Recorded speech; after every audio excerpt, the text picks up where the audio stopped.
Je m'appelle Thierry Corbalan, j'ai 56 ans.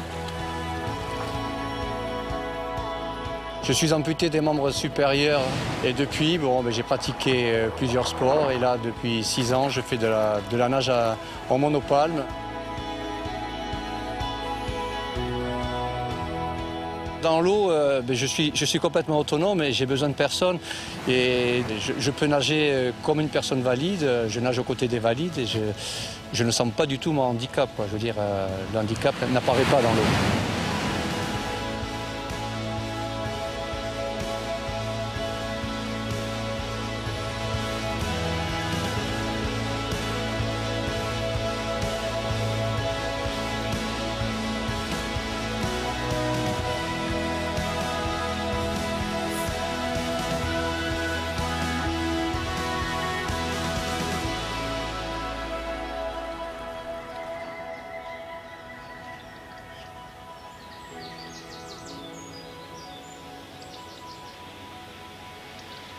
Là, on est au bord de la Siagne, c'est le lieu où j'ai eu mon accident en 1988.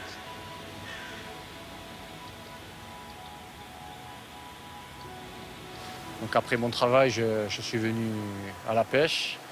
Donc il était presque minuit et donc j'étais en train de pêcher avec mon ami Daniel. Et puis à un moment, j'ai vu un poisson qui chassait de l'autre côté de la rivière. Donc j'ai voulu me rendre de l'autre côté de la rive et puis donc j'ai emprunté le pont pour emprunter la passerelle et là je ne sais pas si j'ai touché avec ma canne à pêche, si j'ai approché assez près pour qu'il y ait un arc électrique et donc j'ai été électrisé avec du 25 000 volts avec la caténaire de train. Et je me suis mis à crier Thierry, Thierry à l'appeler et comme il ne répondait pas, je me suis précipité sur le pont par les escaliers. Je l'ai vu, il était couché en travers de la voie, il était en feu, quoi. Ah, j'y repensais presque tous les jours, parce que moi, je le voyais sans les bras. Voilà, sans ses bras, parce que c'était un sportif de haut niveau, quoi. Hein. Il faisait plein de choses. Et d'un coup, comme ça, plus de bras. J'ai dit, putain, mais d'un côté, j'étais content, parce que c'est mon ami, de le voir vivant, enfin, qu'il soit vivant. Puis de l'autre, je disais, mais comment il doit le vivre? Moi déjà j'ai mis un petit moment à me reconstruire quand même parce que ça n'a pas été facile et à partir du moment où j'ai commencé, où je me suis reconstruit, où j'ai commencé à aller bien, Daniel j'ai essayé de l'appeler régulièrement mais c'était compliqué pour lui, je savais qu'il était toujours en pleurs, je sentais qu'il n'était pas bien. Je lui disais tout ce que je faisais, j'essayais quand je faisais des traversées, donc pour qu'il soit fier de ce que je faisais, quoi, que tout ce que je faisais c'était quand même grâce à lui, c'était lui qui était au départ de ce que je suis devenu, quoi. Ouais, puis alors après, un jour j'ai dit, je vais essayer quand même d'organiser une traversée à la nage entre Cannes et Mandelieu en faisant l'arrivée sous le pont. On est arrivés tous les deux sous le pont où j'ai eu l'accident et là, Daniel, je pense que quand il a vu toutes les personnes qui étaient là à l'arrivée, qui applaudissaient, puis depuis ce jour-là, il pense qu'il a bien fait de m'avoir sauvé la vie, quoi. Et j'ai mis 26 ans. 26 ans jusqu'à ce qu'il fasse cette fameuse traversée et que je voie tous ces gens là sur le parking en train de l'acclamer, d'applaudir, quoi. Tout Nissement, enfin, tout ça, tous les médias, tout ça. J'ai dit, ah putain, ouais, j'ai bien fait. Là, il est heureux. Je vis cet accident comme une chance. C'est là où a commencé ma nouvelle vie. Et ma nouvelle vie est mieux que celle que j'ai connue avant. Donc je suis très heureux. C'est que du bonheur de revenir ici.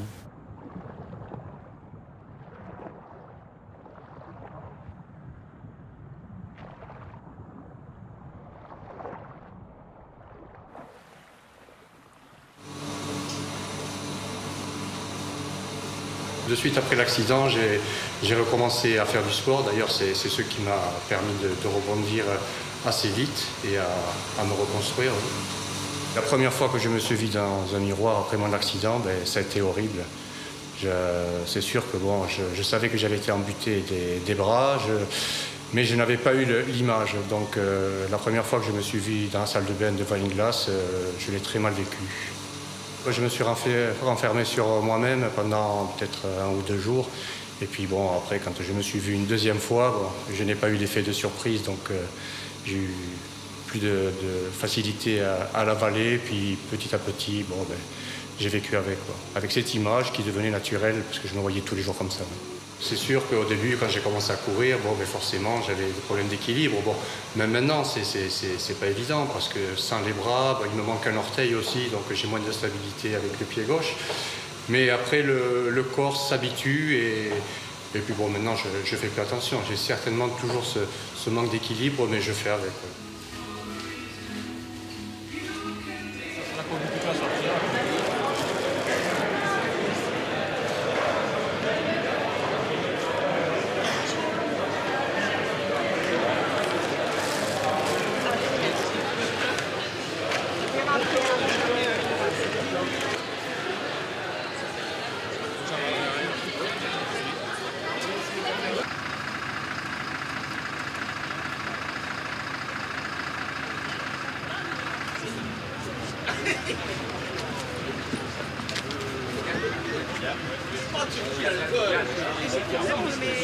Oui, il faudra l'amener à Jean-Marie et ça, il faudra lui donner à Jean-Marie.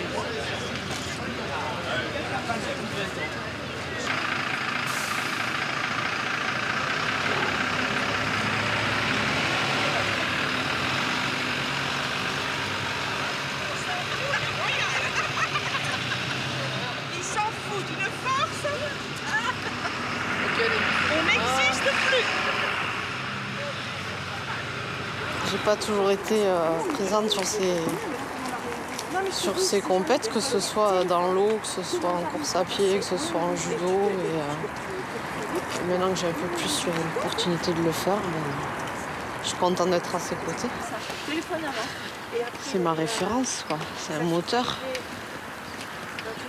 Quand dans la vie de tous les jours, tu sais, c'est un truc qui te chagrine, qui te chiffonne et que je pense à lui, je me dis que voilà.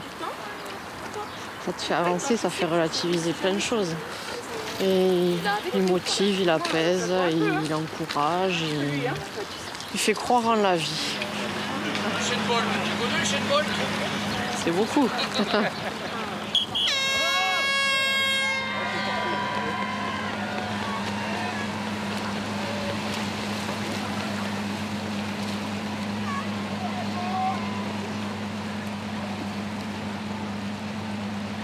Alors on est venu faire la Thalassa, donc à Lyon, déjà pour son plaisir personnel, parce que bon, il adore nager. Je pense aussi pour montrer que la vie elle continue, la vie est belle et voilà sa manière à lui de profiter pleinement de la vie, de croquer la vie à pleines dents. C'est bien, je suis contente d'être là. Puis bon, on fait pas les choses l'un sans l'autre. Il serait là, il vous dirait mais bien sûr que tu m'apportes énormément parce que bon, je ferais pas ce que je fais actuellement sans toi. Donc, mais moi, je trouve que oui, il m'apporte beaucoup plus à moi. On est très complices, très. Je crois qu'il est là. Il est là, il est là, il est en train de chercher sa roue. Allez, Milou! Allez, Thierry!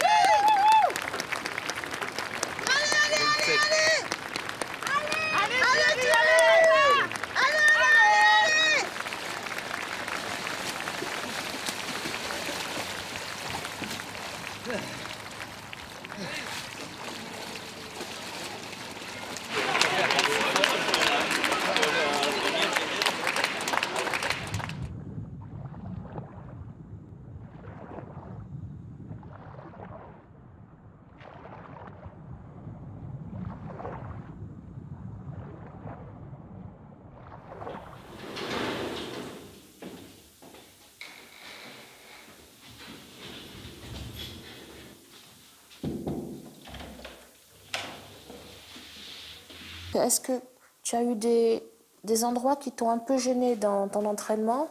Hein? Ok. Alors, on va se mettre comme d'habitude en long, là. Comme ça? Alors attends, autre côté. Les pieds là. Ok. Voilà. Assis. Ah, tu veux... Assis. Ouais, comme ça. Très bien. Côté vers moi. Ok, très bien. Impec. Après mon accident, j'ai plus fait attention à mon corps. Bon, parce que c'est vrai que bon, avant l'accident, je faisais énormément de sport. Et même quand j'avais des blessures, des fois, ça ne m'empêchait pas de continuer, de m'entraîner avec des blessures. ce qu'il ne faut surtout pas faire. Depuis que j'ai rencontré Vanina, je fais beaucoup plus attention à mon corps parce que je me suis aperçu qu'un petit détail pouvait faire échouer un projet, quoi. Nous, on ne se rend pas compte, mais quand on est assis, on s'appuie un petit peu des fois sur les accoudoirs, sur la table, et ça allège le poids du corps. Et Thierry, lui, n'a pas ça. Donc du coup, il est tout le temps en tenue de colonne par ses muscles du rachis. Et donc du coup, c'est beaucoup plus sollicité que quelqu'un d'autre. Et pour compenser ça, il a mis en place un travail de gainage quotidien pour que ses muscles soient très toniques et tiennent son dos. Mais bon, les muscles aussi se fatiguent, hein, comme tout le monde, hein, donc ça peut être un peu embêtant pour lui. Et donc c'est un peu la différence avec quelqu'un qui a ses bras pour se tenir.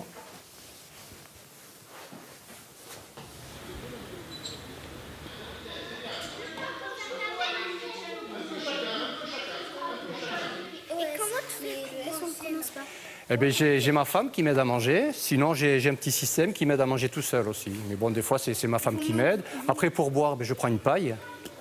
Comme tout le monde. Hein. Voilà, je bois avec une paille. Voilà, c'est pratique. Après, vous baissez la tête, c'est tout. Voilà, j'ai juste à baisser la tête. Voilà. Qu'est-ce qui vous a donné l'envie de faire du judo? Ça. C'est ce qui m'a donné envie de faire le judo parce que ça me correspondait. Et montre l'autre moitié de ton bras. Voilà, on voit l'os. T'as vu?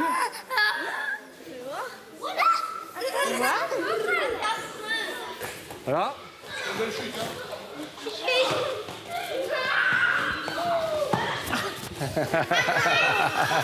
Entendu, c'était génial, ouais. Je pense qu'ils ont bien aimé. Ils ont bien apprécié. Ouais. Ça s'est vu dans leur regard et c'était merveilleux. J'ai retrouvé une photo qui date de quelques années, hein, puisque ça doit dater à peu près de plus de 30 ans. Plus de 30 ans, où on avait participé à un championnat régional. Et Thierry avait gagné ce championnat. Donc, on avait une petite photo sur le journal, un article sur le journal, sur le Nice Matin. Sur Nice Matin. Sur Nice Matin, c'est ça. Bah écoute, moi, Thierry, maintenant, je te propose de mettre le kimono. Allez. On va se replonger plus de 30 ans après. Ah ben surtout que là, ça fait plus de 30 ans que j'ai pas mis de kimono. Alors là, pour le coup, ça va être une belle surprise. Ouais. Allez, saluer. Voir si j'ai rien oublié. Voilà.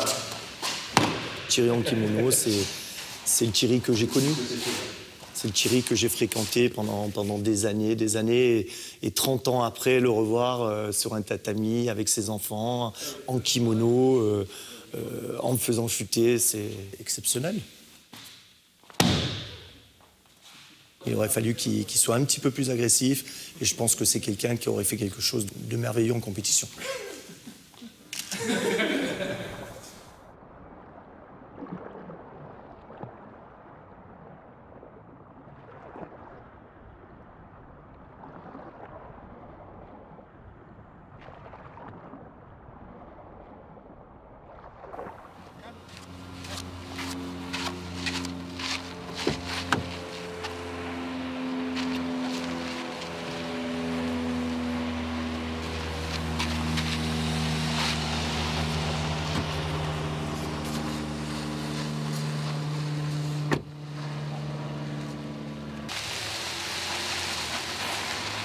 J'ai reconduit au bout de 16 ans parce que bon, je n'avais pas trouvé la façon de pouvoir conduire. J'avais personne qui a pu me guider. Puis, et un jour, quand j'ai été opéré du genou dans un centre de rééducation, en parlant avec un ergothérapeute, je lui ai donné une idée sur la façon dont je pourrais conduire. Et avec ce système d'emboîture qu'on adapte sur le volant, et on a fait un essai sur un simulateur de conduite à Nice, et puis on s'est aperçu que ça fonctionnait. Donc après, on l'a adapté sur la voiture, et puis bon, je suis passé devant un examinateur qui a validé mon permis. Et puis maintenant, voilà, ça fait depuis 2004 que je conduis régulièrement. Après, bon, j'ai une boîte vocale pour ce qui concerne les clignotants, le klaxon, les appels de phare.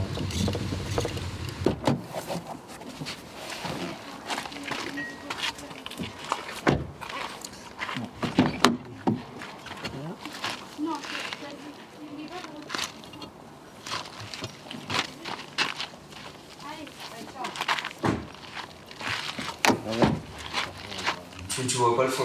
Pas trop, non. Et du fond de suite, la pilote est un peu trouble. Du coup, tu mets toutes tes actualités sur Facebook? J'essaie de toucher le plus de personnes possible. Ouais, mais c'est bien, c'est comme ça qu'il faut faire. Les gens sont au courant de ce que je fais, de l'association, et puis ça me permet de récolter des adhérents. C'est une association que j'ai créée en 2012, déjà pour m'aider à faire mes défis sportifs qui ont pour but d'aider les personnes malades et handicapées à se reconstruire. Et puis voilà, donc je fais des défis sportifs et puis avec l'argent que je récolte, je fais des dons ou j'aide d'autres associations ou j'aide des personnes pour les thérapies, des personnes et des enfants. Allô? Ah ouais, non mais c'est toi. Ben écoute, non, ne t'inquiète pas, je suis avec les enfants là, on est en train de regarder le... Je l'ai toujours connu comme ça, donc pour moi il était comme les autres. Et c'est vrai que c'était le regard des enfants plutôt à l'époque, quand ils venaient me chercher à l'école, où je me disais oui c'est vrai qu'il y a quelque chose qui n'est pas comme pour tout le monde, quoi. Et moi j'aimais bien qu'on me pose cette question en fait, parce que j'aimais bien raconter l'histoire et des fois je racontais des bêtises où il s'est fait manger par un crocodile ou un... Ils me croyaient pas, je disais plein de bêtises. C'est ça, moi j'ai tendance à faire des blagues aussi. Mon copain, surtout un en particulier où ça le met bien mal à l'aise, je fais des super jeux de mots tout le temps, il adore. C'est vrai que non, maintenant c'est plus... Te range pas les ongles, tu vas être comme mon papa. C'est ça, j'adore. Mais non, moi ça m'a jamais vraiment gêné qu'on me pose des questions ou même le regard qu'on peut porter parce qu'on fait au-delà de ça, donc c'est pas un truc qui est... Je sais pas, j'ai l'impression que le regard il a un peu, enfin pas changé, mais c'est vrai que maintenant du coup il s'est fait un peu plus connaître et qu'il fait des exploits, mais au final il faisait des exploits avant sans forcément le médiatiser, quoi. Donc, C'est-à-dire ils sont rentrés avec des images plein les yeux et des vraies images superbes. C'était le plus fou de tous, c'était celui-là pour moi. Nager à moitié nu dans partir dans loin dans le ou froid, je sais pas combien à l'eau été, mais... C'est ça. Déjà que moi j'ai du mal à me baigner l'été, à chaque fois je me dis ouais mais mon père il était au milieu des icebergs. Allez, hein.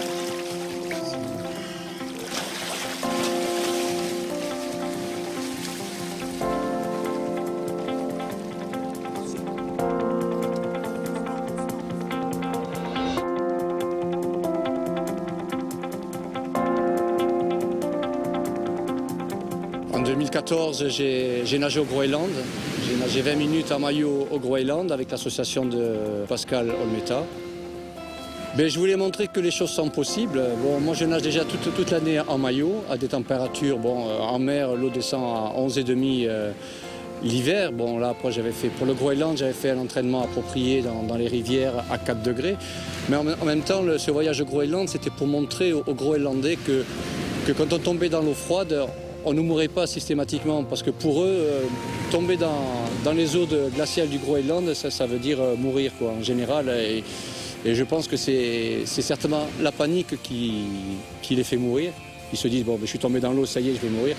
Alors je voulais leur montrer aussi que si on était motivés, si on y croyait, on pouvait aller dans l'eau froide, et le corps lui-même peut résister à cette température si on en donne les moyens.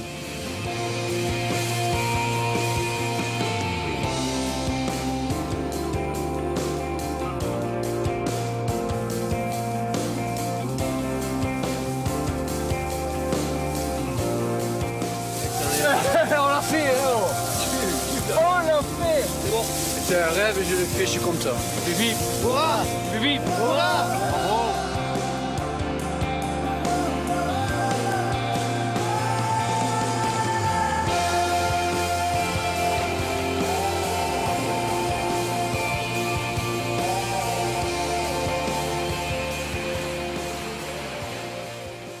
C'est le plus haut course à la nage. Il y a beaucoup de kilomètres, il y a 500 kilomètres et là pour l'instant on part dans l'inconnu. Bon, on est entraîné mais bon, après on ne sait pas du tout comment ça va se passer parce que bon, évidemment on n'a jamais fait un défi comme ça, donc c'est une première, donc on verra bien. Mais on va faire des relais de 3 heures, donc 3 heures de nage, 6 heures de repos et pareil pour les kayakistes puisque ce sont 3 binômes. Donc voilà, donc en gros on va nager 8 à 9 heures par jour. Les associations sont pas très connues, donc le fait de faire un défi comme ça, comme c'est le premier, bon, évidemment c'est médiatisé, et du fait on parle du défi, donc on parle des associations, et ça permet aux associations de récolter des fonds et de les faire vivre.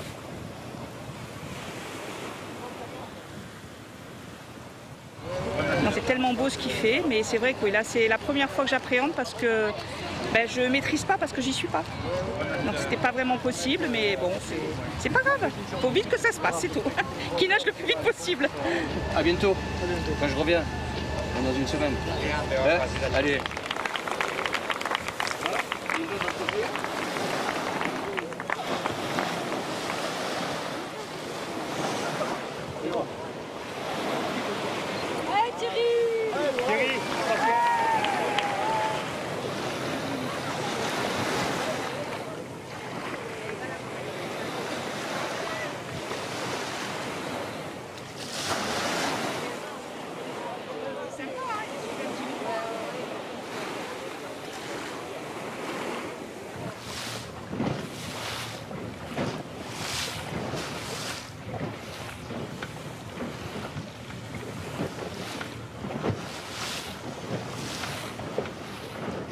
Il a une vitesse moyenne de 3,95, 4 nœuds. On le suit à marche avant ralenti et on est obligé de temps en temps de remettre des petits coups de gaz pour tenir sa vitesse. Vite et constant.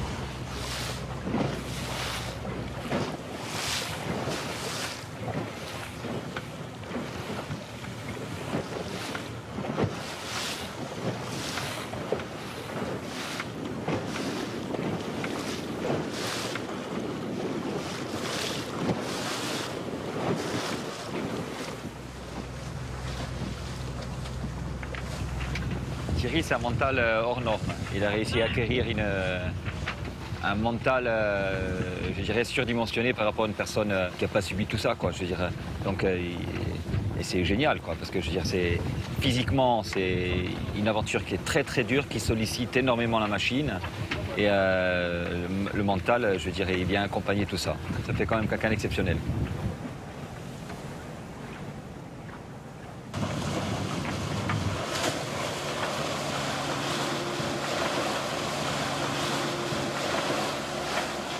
Autorisation de monter à bord. Ça fait 35 ans que j'enseigne. Je vois arriver un mec à qui il manquait 2 bras et qui me dit à la deuxième plongée, tu peux me laisser aller tout seul? Je dis non, je peux pas. Et enfin, mine de rien, on avait fait un système de pince. Et puis tu descends, il y avait 15 mètres d'eau et d'un coup je pars en panique. Je le vois. Je dis putain, il meurt. Non, il y avait un mérou dans le trou et il me faisait voir le mérou dans le trou. Fabuleux, quoi. Et en sortant de l'eau, il y avait une nouvelle équipe qui me dit ouais, le sport, et c'est là où j'ai dit allez, mets une paire de pales. Et il est parti, et puis j'ai dit toi, faut que tu nages. Ah non, c'est nuageux quand même.